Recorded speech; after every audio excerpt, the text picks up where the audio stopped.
2018 पासून भारतातील सर्वाधिक राहण्यायोग्य शहर म्हणून पुणे अव्वल क्रमांकावर आहे. गेल्या काही वर्षात पुण्याची प्रतिष्ठा हळूहळू वाढली आहे. गेल्या दशकभरात पुणे पूर्वीसारखे बहरले आहे. उत्तम हवामान आणि मुंबईच्या सानिध्यामध्ये पुणे हे एक लोकप्रिय ठिकाण बनले आहे. या शहराची विकासाची क्षमता ओळखून अनेक मोठ्या IT हब बनले आहे. पुण्यात जागतिक दर्जाच्या सुविधांसह अनेक लहान मोठे IT टेक पार्क आहेत, ज्यामुळे बाहेरील राज्यातील खूप लोक नोकरीनिमित्त पुण्यात येतात.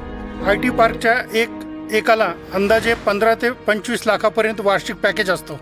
त्यामुळे कल्याणीनगर, विमाननगर, कोरेगाव पार्क, मगरपट्टा, खराडी या भागात अधिकृत अनधिकृत पब आणि बारचा नुसता सुळसुळाट आहे.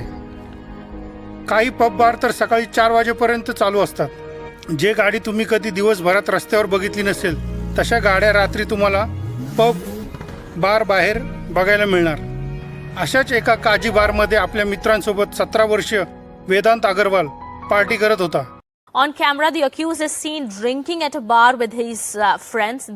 Those are the visuals on your TV screens. That's the CCTV footage now that has come out of the minor who was seen on camera sitting with his friends here at a bar. Party करून आपल्या 3 मित्रासह driver सोबत वेदांत रात्री 2:30 वाजता बाहेर पडतो आणि आपल्या टशनचा किडा जिरविण्यासाठी पोर्शे गाडीच्या ड्रायव्हिंग सीटवर स्वतः बसतो आणि पुण्यातल्या रस्त्यावर तो मध्यरात्री भरधाव वेगाने गाडी चालवत होता. कल्याणीनगर भागात याच भरधाव गाडीने एका दुचाकीला धडक दिली. ही धडक एवढी जोरदार होती की धडकेत दोघांचा जागीच मृत्यू झाला. अनिस अवधिया आणि अश्विनी कोस्टा असे मृतांचे नाव आहे.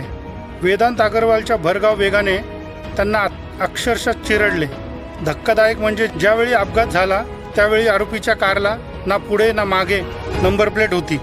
पब्लिकने वेदांतला धरून चांगला चोप दिला आणि येरोडा पोलिसांच्या ताब्यात दिले. जनतेला वाटलं पोलीस योग्य ती कारवाई करून आरोपीला शिक्षा देईल, पण खरी कहाणी इथूनच सुरू होते. नमस्कार, मी अर्जुन पंडित. आपण बघतायत सरपंच. त्या भागातील आमदार सुनील टिंगरे यांना काही कार्यकर्ते फोन करून माहिती देतात. तसेच वेदांत अग्रवालचे वडील, जे पुण्यातील एक नामांकित बिल्डर आणि ब्रह्मा कॉपचे डायरेक्टर आहेत, विशाल अग्रवाल, रात्री 3 वाजता आमदार सुनील टिंगरे यांना फोन करून माझ्या मुलाच्या गाडीचा अपघात झाला आहे असं सांगतात. लगेच आमदार सुनील टिंगरे आपली तत्परता दाखवत येरोडा पोलीस स्टेशनला हजर होतात. अपघाताचा सर्व घटनाक्रम समजून पोलिसांना काही निर्देश देतात. इथपर्यंत सगळं ठीक होतं. पण दुसऱ्या दिवशी वेदांत अग्रवालच्या रक्त चाचणी रिपोर्टमध्ये अल्कोहोल नाही असा रिपोर्ट येतो. शिवाय कोर्ट वेदांतला जामीन मंजूर करते. जामिनीची अट हास्यास्पद होते. 100 शब्दांचा अपघातावर निबंध लिहिणे, ट्रॅफिकचे सगळे नियम समजावून घेणे व 15 दिवस ट्रॅफिक हवालदारसोबत काम करणे. कोठेही अपघात झाला आणि वेदांत तिथं हजर असेल तर अपघात झालेल्या व्यक्तीला मदत करणे. नशामुक्ती केंद्रात जाऊन नशा सोडवण्यासाठी प्रयत्न करणे. जिथं हजारो लोक कित्येक वर्षापासून जामीन मिळत नाही म्हणून किरकोळ कारणासाठी जेलमध्ये सडतायत, तिथं वेदांत अग्रवाल अल्पवयात दारू पिऊन बिना लायसन्सची गाडी चालवतो, 2 लोकांना मृत्युमुखात पाठवतो आणि त्याला अवघ्या 15 तासात जामीन कसा मिळतो हे लोकांच्या घशाखाली उतरत नव्हतं. तेव्हा पुण्यातील बिल्डर पुत्राला वाचविण्यासाठी आमदाराने हस्तक्षेप केल्याचा आरोप करत सामाजिक कार्यकर्ता विनिता देशमुखांनी आमदार सुनील टिंगरेवर बोट उचलले. नाही, मला आश्चर्य वाटतं की घटना इतकी भयंकर आहे की तो 17 वर्षाचा आहे मुलगा, रजिस्टर नाही आहे ती गाडी, 200 ते 240 किलोमीटर पर आवरनी चालवत होता. त्याच्यात त्यांनी 2 इनोसेंट यंगस्टर्सना ठोकून त्यांना तिथं मारून टाकलं. आणि तरीसुद्धा सुनील टिंगरे जे अजित पवार गटाचे NCPमधले आहेत, ते त्यांना वाचवण्यासाठी ह्या येरोडा पोलीस स्टेशनमध्ये आले. आणि जे मी न्यूज वाचते की त्यांना बिर्याणी किंवा पिझ्झा, बर्गर सगळं खायला लावलं त्या 17 वर्षाच्या मुलाला, हे म्हणजे याचा अर्थ असं होतं की तुमच्याकडे पैसा आहे तर तुम्ही काहीही विकत घेऊ शकता. म्हणजे एक पॉलिटिकल लीडर पण विकत घेऊ शकता जे MLA आहेत. आमदार रवींद्र धांगेकर ने पण पोलिसांवर लाखो करोडो रुपये घेऊन पोलीस बिल्डर पुत्राला वाचवत आहे असा आरोप केला. पोलीस अधिकाऱ्यांनी पैसे घेतल्याशिवाय हे प्रकरण हाताळलं नाही. ही जे अग्रवाल परिवार आहे हा कायम पैशांनी खरेदी करून अनेक गुन्हे पुणे शहरामध्ये पचवण्याचं काम केले. विरोधी पक्षनेते विजय वडेट्टीवार यांनी पुणे पोलिसांच्या कामावर प्रश्नचिन्ह उपस्थित केले आहे. यामध्ये सुद्धा रक्ताचे नमुने फेकले गेले, दुसरे नमुने जोडले गेले, रिपोर्टच बदलवला गेला. ही हिंमत अधिकाऱ्यांनी आरोग्य विभागाने दाखवली. तीच माहिती आता पोलीस विभागांची सुद्धा आहे. आणि पोलीस असेल, हेल्थ विभाग असेल, हे सगळ्यांच्या संगणमतामध्ये सुनील टिंगरे नावाच्या आमदारांची भूमिका काय याची नाही चौकशी यांनी करण्याची आवश्यकता आहे. पुणे अपघातातील आरोपीचे अल्कोहोल चाचणी निगेटिव्ह असल्याचा अहवाल पोलिसांनी दिला आहे. अल्पवयीन असलेले आरोपी दारू पित असल्याचा सीसीटीव्ही फुटेज असूनही असा अहवाल आल्याने पोलिसांच्या तपासावर प्रश्नचिन्ह विजय वडेट्टीवार यांनी उपस्थित केलं आहे. कल्याणीनगर अपघातावर राजकारण खूपच तापलं. एवढं तापलं की राहुल गांधीने सुद्धा यावर आपली प्रतिक्रिया दिली.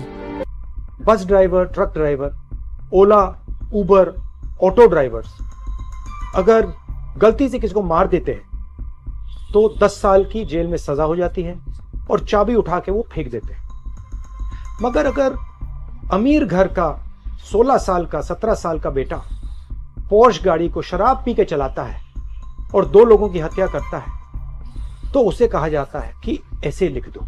ऐसे ट्रक ड्राइवर से, बस ड्राइवर से क्यों नहीं लिखाते? उबर ड्राइवर, ऑटो ड्राइवर से क्यों नहीं लिखाते? वेदांत अग्रवालच्या जामिनाने आणि आमदारांच्या हस्तक्षेपाने जनतेत खूप राग होता. लोक सोशल मीडियावर आपली प्रतिक्रिया देत होते. The rich mostly get away with whatever they want. You throw money at a problem and it mostly disappears, right? उनके माँ बाप को पहले ही सतर्कता रखनी चाहिए कि बच्चों को गाड़ी ना दे. अमीर आदमी के लिए कानून है, उससे गरीब आदमी के लिए भी कानून है. आइन जो है सबके लिए सेम है, देश के प्रेसिडेंट के लिए भी सेम ही है. We are going to the money power. किसी का मर्डर कर दे, एक्सीडेंट कर दे, और एक हम टैक्सी ड्राइवर हो या और कोई छोटे गाड़ी है या गरीब हो, उसके लिए जो है सो सजा हो, उसको मारे पीटे, उसको सजा में जेल में रख दे. और जो बड़ा रईस घर का हो उसको ले जा करके आप पिज्जा खिला करके उसको 10 घंटा 5 घंटा में उसको छोड़ दीजिए. ये तो हमारे देश का कोई नियम कानून, कोई आइन नहीं है. ये तो गरीबों के लिए सिर्फ है, बड़े पैसे वाले के लिए कुछ नहीं है क्या? कि कुछ कर दे उसको छोड़ दे. पुण्याचे कमिशनर प्रसाद माध्यमांद्वारे जनतेला समजवत होते. संजय राऊत यांच्या निलंबनाची मागणी करत होते. इथे आमदार सुनील टिंगरे पण प्रसार माध्यमांना मी हस्तक्षेप केला नाही, पोलिसांवर कोणताही दबाव टाकला नाही याचं स्पष्टीकरण देत होते. त्यानंतर मी त्यांना म्हणलो कायदेशीर जे काय कारवाई आहे आपण त्या ठिकाणी करावी. आणि एवढे बोलून मी त्या कुटुंबियाच्या व्यक्तींनाही सांगितलं की ही सिरियस बाब आहे आणि ह्याच्यामध्ये आपल्याला तुम्हाला कायद्याच्या हिशोबाने पुढे जावं लागेल. आणि त्यांना हे सांगून त्याच्यावरती साहेबांना सांगितलं की आपण या ठिकाणी गुन्हा दाखल आपल्या पद्धतीने करावा. तरी जनतेचा राग काही थांबेना. शेवटी देवेंद्र फडणवीस यांना मधी पडून कडक कारवाईचा इशारा द्यावा लागला. जसे फडणवीसांनी कडक कारवाईचा इशारा दिला. या संदर्भात जी काही कारवाई पोलिसांनी केली पाहिजे ती सगळी पोलिसांनी उघडपणे केलेली आहे. आणि एवढंच नाही तर ज्युव्हेनाईल जस्टिस बोर्डने जो चुकीचा निर्णय दिला होता त्याच्या विरोधात वरच्या कोर्टात जाऊन पुन्हा ज्युव्हेनाईल जस्टिस बोर्डाकडे ती केस रिमांड करून घेऊन तो निर्णय देखील बदललेला आहे. पहिल्यांदा पबचे जे मालक आहेत, मुलाचे जे वडील आहेत यांना देखील अरेस्ट झालेली आहे. त्यामुळे अतिशय कडक कारवाई या ठिकाणी झालेली आहे. पुढील 24 तासात पोलिसांनी मुलगा अल्पवयीन असूनही त्याला कार चालवायला दिल्याबद्दल त्याचे वडील विशाल अग्रवाल यांच्यावर कारवाई केली. मुलाला दारू देणारे हॉटेल काजीचे मालक प्रल्हाद भुतडा आणि मॅनेजर सचिन काटकर याचबरोबर हॉटेल ब्लॅकचे मालक संदीप सांगळे आणि बार काउंटर जयेश बोनकर यांना अटक करण्यात आली. केस में लड़के के पिता को भी 21 मई को गिरफ्तार किया गया था. उनके खिलाफ जुवेनाइल जस्टिस एक्ट की धाराओं के तहत केस दर्ज हुआ था.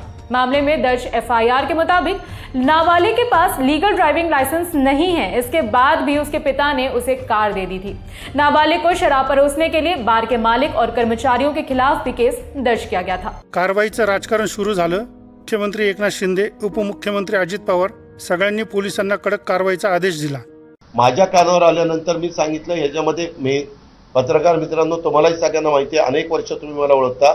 मी अशा प्रकारच्या कुठल्याही घटना घडल्यानंतर कुणाला पाठीशी घाला असतं तर माझ्या कुठे तोंडातनं पण येत नाही. त्याच्यावर मी त्यांना म्हणलं की कुणाच्याही राजकीय दबाव आला तरी बळी पडू नका. श्रीमंताच्या घरातली मुलाकडनं घडलेली घटना आहे. कसल्याही प्रकारचं वेगळ्या प्रकारचा दबाव येण्याची शक्यता नाकारता येत नाही. आर्थिक प्रलोभनं दाखवण्याची शक्यता नाकारता येत नाही.